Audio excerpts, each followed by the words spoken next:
বন্ধুরা, আজকে আমরা আপনাদের কাছে অত্যন্ত সুন্দর একটি হোম উপস্থাপনা করব। মহামৃত্যুঞ্জয় হোম সর্বশ্রেষ্ঠ পূজার মধ্যে পড়ছে মহামৃত্যুঞ্জয় হোম। আমরা মহামৃত্যুঞ্জয় হোম কিভাবে করি এবং মহামৃত্যুঞ্জয় কবচ পরিধান করার বিশেষ নিয়ম, এই চতুর্মুখী হোম কিভাবে হয় এর আগে আমরা একাধিকবার দেখিয়েছি। যেহেতু পৌষ মাস পড়ে গেছে, মহামৃত্যুঞ্জয় হোম দেখা এবং মহামৃত্যুঞ্জয় হোমের বৈদিক মন্ত্র, বিশেষ মন্ত্র শোনা অত্যন্ত পূর্ণের ও গ্রহপীড়া নাশের জন্য অত্যন্ত ভালো একটি প্রক্রিয়া। 2025-এ বর্ষেশ্বর মঙ্গল একটি পাপ গ্রহ, তার অষ্টম দৃষ্টি শনির ওপরে পড়েছে। সুতরাং বলাই যায় বছরটি খুব একটি সুখের হতে পারে না। বছরের প্রথম দিন আমরা সকলের ভালো থাকার এবং সকলের মঙ্গলের জন্য মহামৃত্যুঞ্জয় হোমের বিশেষ যে প্রক্রিয়া তা আপনাদেরকে দেখাবো। এত সুন্দর এই ভিডিওটি সকল বন্ধু বান্ধব সকলকে শেয়ার করবেন, যাতে সকলেই দেখে উপকৃত হয়। মহামৃত্যুঞ্জয় হোম দেখাও যা, মহামৃত্যুঞ্জয় হোম শোনাও যা, মহামৃত্যুঞ্জয় হোম কবচ পরিধান করাও তাই। এই সুন্দর হোম প্রক্রিয়া সম্পূর্ণ প্রথম থেকে দেখবেন এবং সকলের কাছে করজোড়ে নিবেদন, আপনারা আপনাদের মন্তব্য করবেন ও ভিডিওটিকে শেয়ার করবেন সকলের কাছে পৌঁছে দেওয়ার জন্য। আমরা মহামৃত্যুঞ্জয় হোম কিভাবে হয়েছে, কেমন হয় সেটি প্রথমে বলবো। জন্মকুণ্ডলিতে একাধিক পাপ গ্রহ, মঙ্গল, রাহু, কেতু, শনি, মঙ্গল, রাহু অষ্টম স্থানে বিরাজমান হলে মহামৃত্যুঞ্জয় হোম হয়। মহামৃত্যুঞ্জয় হোম দ্বাদশে রাহু, দ্বাদশে শনি, অষ্টমে কেতু, অষ্টমে মঙ্গল, কেতু এই সমস্ত যদি অবস্থান তৈরি হয় তাহলে মহামৃত্যুঞ্জয় কবচ পরিধান করা যায়। মহামৃত্যুঞ্জয় কবচ শুধুমাত্র এই কবচ রোগ ভোগ শোক তাপের জন্য নয়, অর্থ কষ্ট দূর করে, পারিবারিক অশান্তি দূর করে, দাম্পত্য জীবনের কলহ দূর করে। সুতরাং এত সুন্দর একটি পূজা পদ্ধতি মহামৃত্যুঞ্জয় হোম একমাত্র বৈদিক হোম, চতুর্মুখী বৈদিক হোম, যা অত্যন্ত সুন্দর ও আপনাদের ভালো লাগার কথা। আমরা কেন এই হোম হয় সেটি বললাম।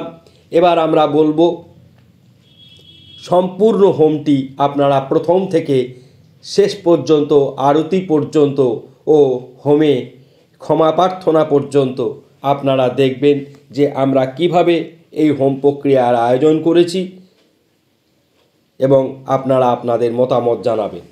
প্রথমেই আমরা বলবো মার্কেন্ডেয় ঋষি এই মহামৃত্যুঞ্জয় হোম, মহামৃত্যুঞ্জয় মন্ত্রের কথা বলেছে। একে সঞ্জীবিনী মন্ত্র বলা হয়। মহামৃত্যুঞ্জয় মন্ত্র খুব স্বল্পায়ু ছিলেন মার্কেন্ডেয় মুনি, তাই মহাদেবের আরাধনা করতে করতে, তপস্যা করতে করতে মহাদেব এই মহামৃত্যুঞ্জয় মন্ত্র উনি লিখেছিলেন। এতে মহাদেব তুষ্ট হয়ে তাকে অমরত্ব দান করেন। আবার কোথাও কোথাও বলা আছে শুক্রাচার্য মহামৃত্যুঞ্জয় মন্ত্র রচনা করেছিলেন। দধিচির সঙ্গে ধ্রুবের যুদ্ধে দধিচি আক্রান্ত হয়েছিলেন এবং ক্ষতবিক্ষত হয়েছিলেন রাজা ধ্রুবের অস্ত্রাঘাতে। সুতরাং অনেকে বলে শুক্রাচার্যও নাকি এই মন্ত্র লিখেছে। যাই হোক, আমরা সর্বত্রই শিব পুরাণ থেকে শুরু করে সর্বত্রই ঋষি মার্কেন্ডেয়র কথাই পেয়েছি। আমরা সেই বীজ মন্ত্র আপনাদের প্রথমে শোনাব। ওং ত্র্যম্বকং যজামহে সুগন্ধিম পুষ্টিবর্ধনম উর্বারুকমিব বন্দনা মৃত্যুমুক্ষ্যমামৃতাৎ। তারপরে আমরা বাণেশ্বর শিবলিঙ্গকে প্রণাম জানাবো, হোম বাণেশ্বরায় নমঃ। তারপরে আমরা মহাদেবকে আহ্বান করব, আহ্বান করে তার জায়গায় বসাবো এবং সূর্যার্ঘ্য দিয়ে আমরা পূজা পদ্ধতি করব। আপনারা প্রথমেই দেখুন, আমরা 4 জন ব্রাহ্মণ সূর্যার্ঘ্য করছি এবং একজন বিশেষ পুরোহিত তিনি মহামৃত্যুঞ্জয় জপ করছেন। মহামৃত্যুঞ্জয় জপ 12 প্রকার, 12 প্রকার জপই করতে হয় এবং 1 লক্ষ জপের পর এই কবচ পরিধান করানো হয় বা কবচ প্রস্তুত হয়। কেউ যদি বলে আজকে মহামৃত্যুঞ্জয় কবচ প্রস্তুত করা সম্ভব না, কম করে 1 মাস সময় লাগবে মহামৃত্যুঞ্জয় কবচ প্রস্তুত করতে। 1 লক্ষ জপ কমপ্লিট হওয়ার পরে এই হোম সম্পূর্ণ হতে পারে। বিশেষ যে বীজ মন্ত্রগুলি সেগুলি আমরা বলবো এই কারণেই, এগুলি শ্রবণ করা অত্যন্ত ভালো, স্বাস্থ্যের জন্যে ভালো, যারা শরীর অসুখ বিসুখে ভুগছেন তাদের জন্যে ভালো, যারা অর্থে কষ্টে ভুগছেন তাদের জন্যে ভালো।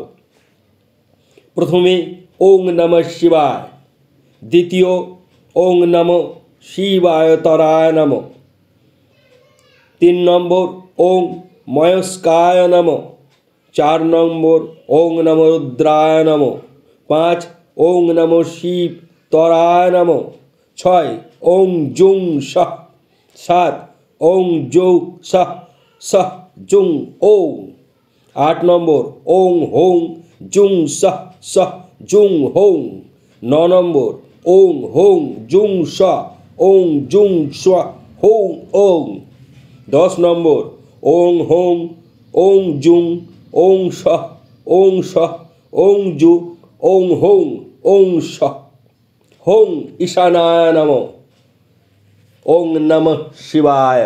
এই 12 প্রকার ভাবে মহামৃত্যুঞ্জয়কে আহ্বান ও প্রণাম করে 108 বেলপাতা দিয়ে মহাদেবের হোম হয়। এক দিক থেকে মহাদেবের হোম, অপর দিক থেকে দুর্গার হোম এবং পশ্চিম দিক থেকে নবগ্রহ হোম, উত্তর দিক থেকে মহাদেবের হোম, পূর্ব দিক থেকে নারায়ণের হোম, দক্ষিণ দিক থেকে দুর্গা হোম ও দেবী কালীর হোম। এইভাবে পূজা পদ্ধতিটি রয়েছে এবং বিভিন্ন প্রক্রিয়ায় হোমগুলি বিভিন্নভাবে হয়। নারায়ণের হোম হয় আতপ চাল দিয়ে, দুর্গা শিব পঞ্চদেবতা এদের হোম হয় বেলপাতা দিয়ে, রাহুর হোম হয় নবগ্রহের পর দুর্বা দিয়ে। সুতরাং এই হোমের প্রকারবিধি অত্যন্ত সুন্দর। তারপরে মঙ্গল প্রদীপ জেলে আহুতি প্রদান হয়। মঙ্গল প্রদীপ আমাদের এখানে দেখতে পাবেন এবং সেই শিবলিঙ্গে যে পুজো হয় তা ভারী সুন্দর ও মধুর। আবার আমরা সেই সুন্দর মন্ত্র আপনাদের কাছে সকলের কাছে বলবো, ওং ত্র্যম্বকং যজামহে সুগন্ধিম পুষ্টিবর্ধনম উর্বারুকমিব বন্দনাৎ মৃত্যুমুক্ষ্যমামৃতাৎ। ওং তৎপুরুষায় বিদ্মহে মহাদেবায় ধীমহি তন্ন রুদ্র প্রচোদয়াৎ। শিবায় শান্তায় করুণাত্রয় হেতবে নিবেদয়ামি চাত্মানং তং গতি পরমেশ্বর। নমঃ শিবায়, নমঃ শিবায়, নমঃ শিবায়। সকলে মন্তব্য করবেন, ভালো লাগলে ভিডিও শেয়ার করবেন। সকলেই ভালো থাকুন, ধন্যবাদ।